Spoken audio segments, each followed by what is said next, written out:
I've just noticed something about Focus Cell I don't like. Let me explain. So if you're not already familiar with Focus Cell, you can find the button on the View tab. Clicking it highlights the active row and column, making it easier to see where you are on the grid.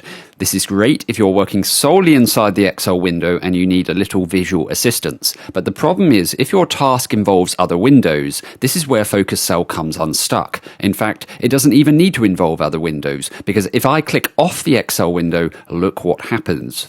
Focus Cell no longer displays. But the crux of the problem is that the active cell isn't visible, even though the cell reference still displays in the name box next to the formula bar. Now, other parts of the interface do grey out when Excel is not the active window, but they don't disappear like the active cell and Focus Cell do. So why does this matter?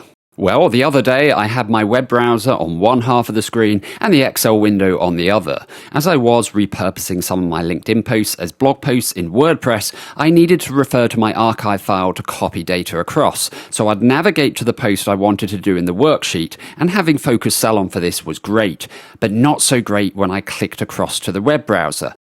I had to constantly double and triple check to ensure I was copying data from the correct place. Very annoying. But you know what? There is a solution to this. First, turn off Focus Cell. Then select the entire worksheet range. On the Home tab, go to the Conditional Formatting drop-down, select New Rule, and choose the bottom option. Paste in this formula. Then select Format, and on the Fill tab, pick a colour. Select OK in each window, and that's the active row and column highlighting done. For the other rule, repeat the process for the active cell, but start the formula with the AND function instead.